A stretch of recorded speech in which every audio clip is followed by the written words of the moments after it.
Bastos! Alibog, buntis na nga ang chip. Binibidyo mo ba? Oo.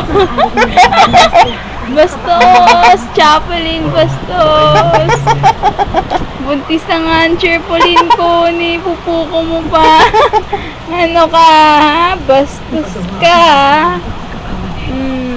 Libog mo, ha?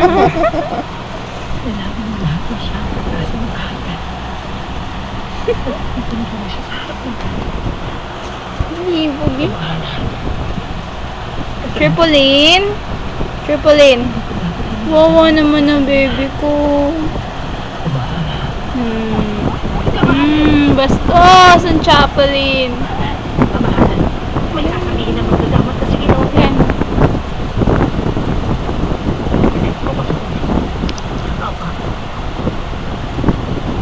Ganito po katigang si Chapelin.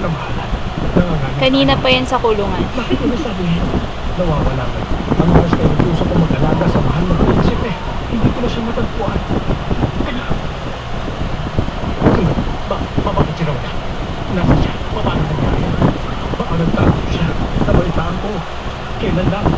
Kung nakakita sa... Diba, yung Chapelin, oh, binububog niya yung Chapelin ko para lang ipuko niya. Oh, mapuko lang niya. Binububog niya si Chapelin. Walang niya, ha? Bakit mo hinayang mawala ang isa sa katawan mo? Chapelin, are you okay? Chapelin. Chapelin.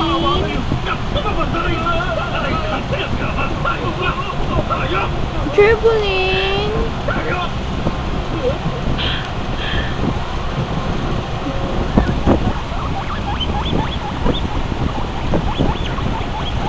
Kailangan ko na sabihin mo na. Ang bilis eh. Bakit naman po, baby? Wala. Hindi ikaw. Sira ulo ka ba?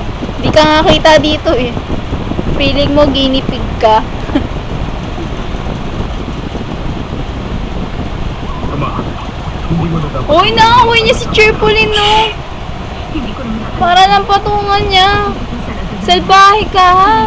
para sa sarili ng kapakanan. Pero itinagawa Salbahe. Porkit ikaw ka. Asan ba si Sheila? Dalhin nga dito yung guinea pig niya. Kaya niya itinawag sa Wow, ang Chapelin eh. Nakaway mo si Chapelin to ah. Sinisi mo po ito?